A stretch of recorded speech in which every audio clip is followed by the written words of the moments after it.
Hi gamers, I'm back.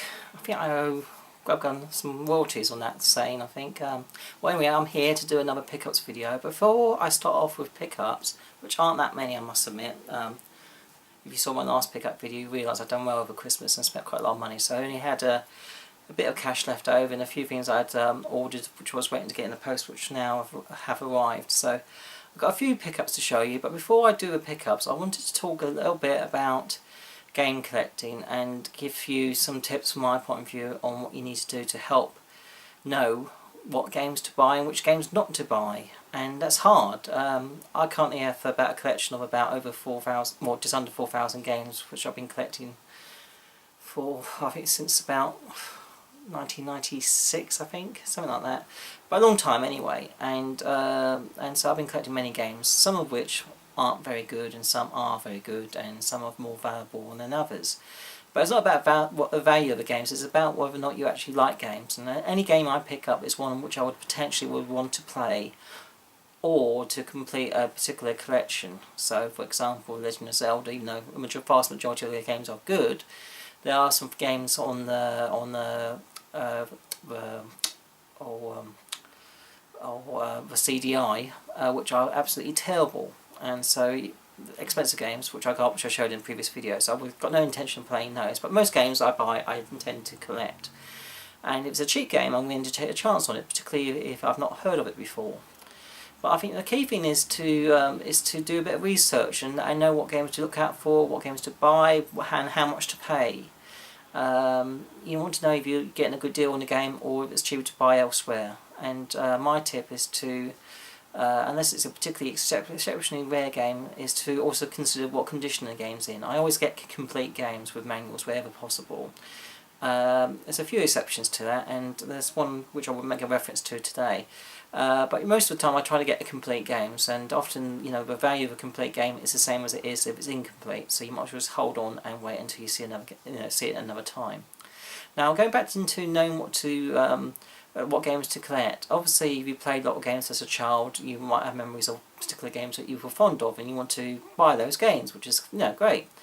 Often there's games which you've never heard of or never been witness to, which were never released in this country, so it's hard to find out about those games. And today with the advent of technology, particularly YouTube, or the University of YouTube I call it, there's tons of channels that you can watch, subscribe to, and watch people's collections, get an idea what games are available, what games you might find interesting. And once you've done that, and you've got a list of potential games, it's about deciding whether or not actually you would want to buy those and play those. And often that may be subject to how much those games are or how easily it is to get hold of those games. But if a game is particularly expensive, in my mind it's worthwhile trying to play it if you can, and there's a number of ways you can do that if you use emulators and so forth. So my tip is to watch videos on what games to buy and videos on let's play videos on what games look interesting, and if you can try to play a game even if it's on an emulator.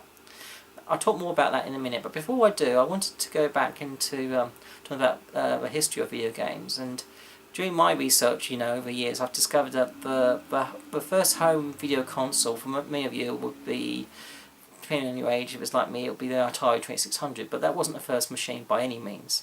There was lots of game consoles in the 1970s. Some were like dedicated machines like Pong consoles. Others were more proper traditional type consoles whereby you have a choice of different games to play. And the very first home console that became available was of course the Magnavox Odyssey, produced by Ralph Baer. And now the Magnavox Odyssey, the Angry Video Game Nerd does a very good, I think a couple of videos on that machine, and it's not a particular machine that anyone would really want to pick up unless it's for nostalgia, or well, not so much nostalgia unless you're around in 1972. I mean, I was actually born in 1972, so in some respects that's a special year for me, obviously, and I actually have got the first game from the Magnavox Odyssey there, cart number 1. And for those of you who are interested to know what was the first game on the home game console, that was table tennis. Not Pong, table tennis, slight difference. No sound, it's all black and white, and it looks very similar to Pong, but it's no score or anything else. You've got to keep your own score, you just go bat a ball left and right, and that's about pretty much it. The Magnavox Odyssey came with a series of overlays with all the different games that you can get and so forth, and like I said, watch the videos by Angry Video Game Nerd if you're interested. But that machine was produced by Ralph Baer, who went on to produce several other machines, other Magnavox Odyssey machines. With Simon, a home little electronic game that was quite popular in the 80s, particularly in the UK. And he had quite a number of patents as well, and him and his company did. And over the years they went on to sue many other big companies who tried to infringe on those patents, including Nintendo, who they successfully sued, and they I think they won up a total of about £200 million in money from suing people. So actually I think they probably made more money by suing people than they actually did by actually making and selling the things in the first place. But anyway, Ralph Baer, for a lot of you know, actually passed away last year, and I think in the Retro Gamer magazine, which I've got here, there was a tribute to him. So that's the father of home video consoles in a way, I suppose. And like I said, the best thing to do in terms of knowing what to collect is obviously do a lot of research, do a lot of study, and it can be enjoyable. I love reading about video games. I buy a series of magazines such as Retro Gamer magazine, which I have here. You can get in most newsagents, supermarkets, and obviously it's cheaper to subscribe to. And they cover all the retro video games. I would say, you know, they do focus a lot on the older systems, pre NES and so forth as well. So you know, it's for really old school gamers as well as more modern retro gamers as well. And a lot of Americans and UK games, even though there's a slight bias towards UK gaming, which obviously being UK is not a bad thing. As well as that, the same company produces that also do another good gaming magazine called Game TM, which is more modern gaming. But they also have produced a number of DVDs with multiple copies of the magazines, but also they produce particular specialist guides on video games and hardware. And there's one called Video Hardware Handbook, 1977 to 2001, and there's also a more recent one as well. And they actually revised this brown one too, which I might pick up at some point. Very good if you want to do research on various video game consoles and different versions, and just trying to work out which old consoles you want to pick up and which ones you may wish to avoid. Collecting old video game consoles, particularly boxed and complete, is rather expensive sometimes. You might get lucky, you might pick up a few on car boots and so forth, and that's the best place to pick them up if you can. Although you do take a risk of there being some damage, and you might need to do some minor repair if you feel confident to do so. And I've picked up many things whereby I may have to take them apart and clean them up, such as Sega Dreamcasts that need cleaning and all sorts of things. And taking apart and contacts cleaned to get them to stop skipping and things, and various things you may have to do. So there's a risk of buying consoles from car boots, but usually you get better deals there. Obviously eBay is a good source, but again you do pay through a nose, and so it's being mindful of which ones to get.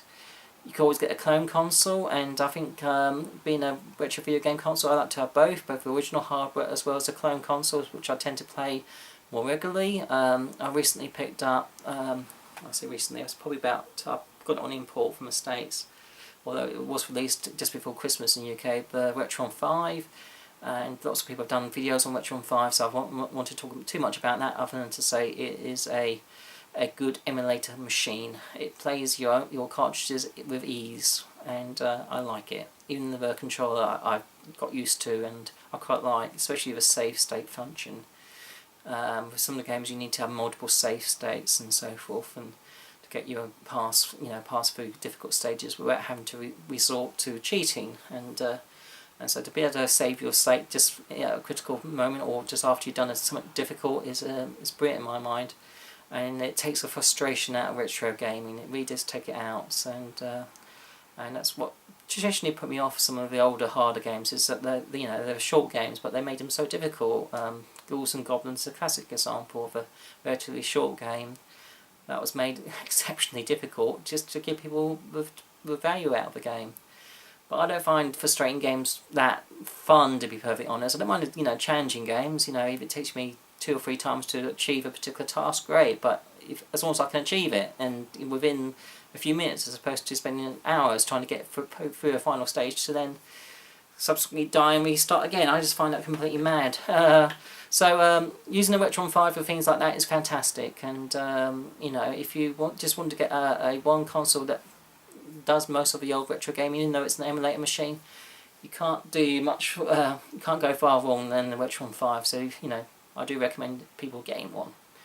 But another thing you can do as well, which I find quite useful in terms of knowing what games to buy, is to play them, particularly if it's like a relatively expensive game. I've watched lots of videos on people's collections, and they may have quite a few rare games, and I think, oh, that looks interesting, and I may read about it, watch videos on it, and I think, oh, that still looks good, but I want to give it a go and have a play with it and see if I can actually get on with it.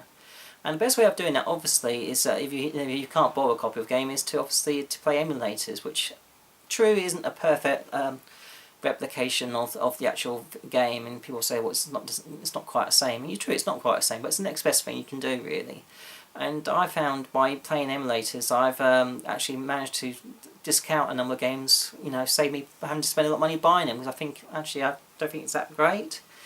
I was interested in getting a sort of a PC engine, one of the Dura ones, that has a CD-ROM as well as a plays the cards, and that would have cost me lots of money, and the games were hundreds of pounds and so forth. I'm thinking, good God, should I get into this system, you know?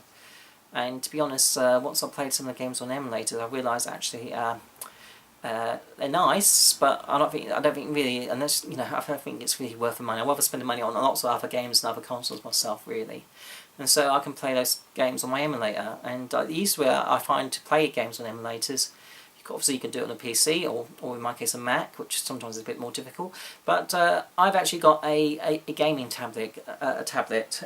It's produced by JXD, and a lot of you have already heard of this. And this particular one, let's just turn this off. I'll turn it back on. This particular one is a JXD S7800. Excuse me as I'll do my pen. Okay, yeah. And in some ways it's like a typical Android tablet. Android tablets are, one of the most second common form of tablets on the market. Before this, I have an iPad mini, which I still tend to use for most of my normal iPad needs, watching videos and everything else, really. I still prefer that. But for playing games, I don't like normal tablets. I find using a touchscreen pretty awful, actually. And so it's always put me off playing games on tablets because of that. But with this, the JXD tablets, you've got the added joy of having dedicated buttons on the machine itself. You've got your analog controls and you've got your D-pads. And you also on here you've got a little funny button which enables you to map buttons. So if you're playing a Android game and or any other game, or an emulator game, and you want to choose which buttons on your physical machine will play the buttons on the screen, you can actually use a mapping function, which I'll show in a minute. But this, at the moment, I've gone into an application called Happy Chick, and this is the dedicated application that comes with JXD consoles. You can actually download them for non-JXD consoles, actually, if you wish to. And this Happy Chick application has a vast majority of the emulators you need. Hasn't got every single one, hasn't got a PC Engine one, hasn't got Spectrum Game one or anything like that. But it's got a vast majority of them, and it's got access to quite a large library of both American, English or UK, and also Europe or European, and also Japanese games. And once you've, I've downloaded approximately about 160 games on this. And I've also downloaded many games which I was interested in, which I played on this and discovered I actually didn't like them that much. So I think it's great. This particular model is the 8GB model, so it's about 5 gigs of usable memory, which is quite a lot for retro games. But I find that buying a 32GB SD card was a must. Also, what I found quite useful is to buy some silicone rubber covers for the analog controllers. I didn't like the plastic analog too much. It wasn't that comfortable on the thumb. So I bought some silicone covers for the PS Vita, actually, from Hong Kong. I think about £2 including postage, with a pack of 6, and they fit just snugly and they do a job great. But I've just gone into a game, it'll bring it up, and this is Earthworm Jim. And what I like about it is, if it will show me, you can press that button and you can map your buttons. Sometimes they're already pre-mapped, and so you don't need to do anything, but sometimes you need to just adjust where you want your physical buttons. And I think that's a great function. Like I said, on the Happy Chick, you've got quite a large library, but you haven't got every single game. And like I said, you haven't got every single emulator either, but you can always download those from the Google Play Store, which I've done. Also, you can download the application for Xbox Media Center, which is good for watching, you know, I don't know, pirated films and so forth, really. Not that I would endorse that. YouTube, Google, if you're watching, I don't endorse that. But if you do want it on there, it's there. Okay, so great stuff. What else to say about it, really? Yeah, I've got quite a few other emulators. I've got a PC Engine emulator. I've got ZX Spectrum, speed test things. You know, all of the applications that you actually use anyway, like Netflix and stuff, and obviously eBay, Amazon. Got a Atari 2600 emulator on there too. With those other games, obviously, those other emulators that aren't on the Happy Chick, you do need to download those games onto your PC and then put them onto. I find it's easier to put them directly onto the SD card. I do myself. It's easier than trying to connect this to my my Mac. If you've got a PC, it's easy to connect this to. It reads it's fine, but if you've got a Mac, you can have problems. And I couldn't get it to work myself, really. I know there's been some updates on Happy Chick and so forth, and whether or not that's made it easier to connect this to the Mac, I don't know. But I had problems, so I just find it's easier to take the SD card out and save games directly onto that. But you do need to know where to save those games, so you might need to do a little bit of research on that and try and just try it out. But yeah, definitely recommend getting a dedicated tablet for a lot of your retro gaming needs. And I find this is great to travel with. You know, I'd rather take this than my PS Vita, to be honest, if I'm going abroad or anywhere like that. There's tons of games to play on this, and also I can use this as a normal tablet. So fantastic. Okay, I think that's all I wanted to talk about game collecting for now. I think what I'll do now is start talking about my pickups. I don't know how far I'm into this video, but anyway, I'll start talking about pickups now. This is what you're probably more interested into than me, you know, mumbling along. The first pickup I got, or first two pickups I got, are 3DS games.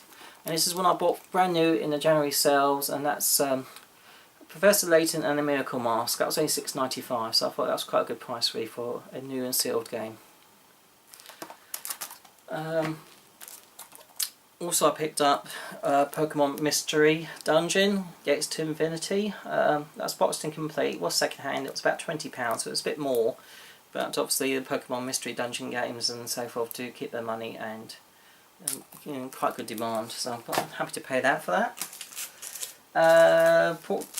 Picked up a cheap PSP game, WRC World Rally Championship, only £2, boxed and complete. I also picked up a Wii U game which I wanted to get for a while. Even though these games were produced in relatively high numbers, this particular copy and the game it comes with it is pretty much out of stock in most shops now, and the price is going up. And that game is Super Luigi Brothers U. I haven't actually got that. What I have is the double set edition, which comes with a Super Mario Brothers U, with Super Luigi U all on the same disc. It's not download or anything, it's all together.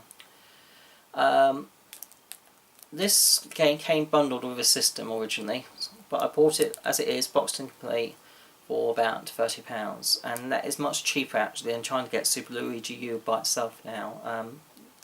People are demanding silly money for it, and to be honest, to have both games on one disc is fine by me, you know, so I'm quite happy to pay that for those. But certainly if you do like Super Mario and you want Super Luigi U, you're going to need to pick it up soon, because the price is going up. It's really going mad, and I think it'll be a long time before it comes down again to a reasonable level. Okay. I kind of wished I picked it up when I saw it before in the shops for about £20 that game, but oh well, you never know. I mean, with Nintendo you hope that the games will come down, but they don't always, especially with Mario games. This other game I got, all new, it's an uncommon PS3 game which I wanted to get. It's got an interesting storyline about, I think you control like half-demons that have tried to trap and torture people. Sounds nice, doesn't it? But no, it looks interesting, and I'm quite happy to have this for my collection. Deception 4 Blood Ties. There was a number of prequels as well. I think you can get those on the PS2, I think, or at least one of them, and I can't remember if it's actually called Deception or something else, but you can. There are obviously other games in the series, but I'm quite happy to get this on the PS3. It's becoming more uncommon to see in the shops and so forth, so I picked that up for about £15 in game new. Okay. The next game I've got from Tesco's, it's only £5. It's actually two games all bundled together really. It's Borderlands 1 and 2. I already have these, but to get the set sealed for £5, I thought yeah, I'm quite happy to have that in the collection. It looks nice. Going on to older systems, I've got a PS2 game, nothing special, but it's one of the better games on this cartoon character called Casper. It's not based on a terrible movie, it's based on the cartoons, and it's made by TDK, which is has been known to make quite a few good games. I know they did a few on the SNES, like the Super Star Wars games. I think they did those as well, so I'm quite happy to have this. And this is Casper Spirit Dimensions. Looks okay. That was only about a couple of quid, so why not? Again, going even older, going to a Mega Drive now, and I have this game which is not rare. It's one of the better games in the series. It's Sonic the Hedgehog 2. I only got £2. Unfortunately, it's missing its manual. Most of the time, I would miss this, but I got this just because I felt like, I suppose. But if anyone's got a spare manual for Sonic 2, I will happily buy it off you or trade it off you or whatever else. I just want to complete it really. Like I said, it's not worth hardly anything really, but if you've got a manual, a spare manual for Sonic 2, you are happy to get rid of it, please contact me. Okay. I'm now going even older. It's like going back in time here, time warp or whatever.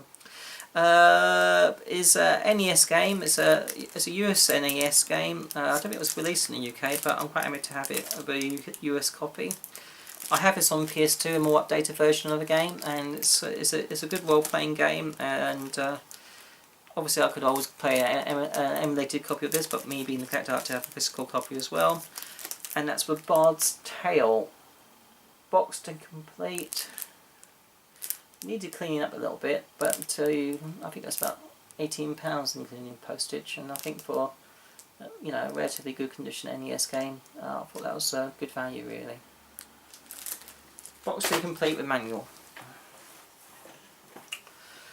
That's all the games on my pickups, but I do have some hardware to show you. I have a Sony PlayStation 1 multi-tap, which I've picked one up before ages ago in the car boot loose, and I also got one part of a bundle with a soccer game. I think it's International Soccer. I can't remember. It's one that comes bundled with it. But this was a boxed and complete multi-tap with the little instructions that come with it and original pink packaging that protects it. It's like really neat condition. The box is okay condition, and I like to pick up these Sony boxes with sort of yellow side ones. I got this for quite a few accessories for Sony, and I'm quite happy to pick this up really. And it's only about £4, and I looked online, and I think you would really expect to pay at least £10 plus for this really. So I think £4 for that was a good deal myself. That was in the PC repair shop in Grays, near where I live. Okay. Last but not least is a piece of hardware I wanted to show you. This hardware it came out for £89.99. In the States I think it was about $100, or in Canada it was $100, so it's a typical difference that we get in the UK. It comes down by a margin compared to how much in the States, even though with exchange rates and everything else it's a lot cheaper in the States. People say it's all down to taxes and so forth. I don't think so, just taxes. I think it's Nintendo exploiting the UK market myself, but hey ho, and obviously I'll give you a big clue to what it is. It is a Nintendo hardware. It is a Nintendo Wii Mini. Got this in Smith's Toy Shop. It was the last one they had. It's all new and everything, it's all complete. Funny enough, they don't come sealed. I opened it all up, it's all there, but apparently none of them that did come sealed. And when I look on people's videos, that's how they are. They're all like this, they are. Well, anyway, it's all complete. I got it for £55. Happy to pay that for an unusual Wii. It's obviously a more basic model. It's a top loader, so it's a bit more of a retro type Wii, if you ask me. It's a bit similar to the old GameCube in some respects. Unfortunately, it doesn't come with modern connector leads. It's like the old traditional AV leads and so forth. So you can plug it into a CRTV, I suppose, if you wanted to do retro gaming in that respect. So some people criticise it because it hasn't come with an HDMI, even though it doesn't output HD footage anyway. But I think, you know, if you want to play Wii games, you've probably got a normal Wii anyway. So this is more for the collector's market more than anything else, really. I think it's a nice little system. It's a basic little system. It's attractive, and I think this is something that will shoot up in value quite quickly, I imagine. Yeah, I think it's worth picking up if you see one for the right price. I really do. Already on eBay, some of these are going up, not eBay, Amazon. I was looking that up. Some new ones going for above £100, even though, you know, you would expect them to come down in value because it's been out for 2 years. But to be honest, I think this is a system that's worth getting while you can. And there are some many good Wii games. I can't remember how many Wii games I've got. I've probably got about 200 of the Wii games, and I would say at least 150 of those are reasonable, if not good. And so there are some, you know, some good games on a Wii, despite all the shovelware and all the other crap that people know of with the Wii games. I think there are some good ones there to get, and I think, you know, if you're a serious game collector, you have to have a Wii. And I've got the old white Wii as well as a black one, which has all the GameCube connectors and everything else, really, which is the ultimate Wii, I suppose. But I think, you know, to have a Wii Mini like this, it's a nice little piece of, I don't know, it's a nice piece of hardware, it's a nice piece of kit to have in your collection. Well, anyway, that's all my video talk for this video podcast. I will be doing another one soon, a collection video, which I might do straight after this one on my Mega Drive collection. So if you're interested, please watch that other podcast, and I'll see you guys again when I do my next video. So take care, bye.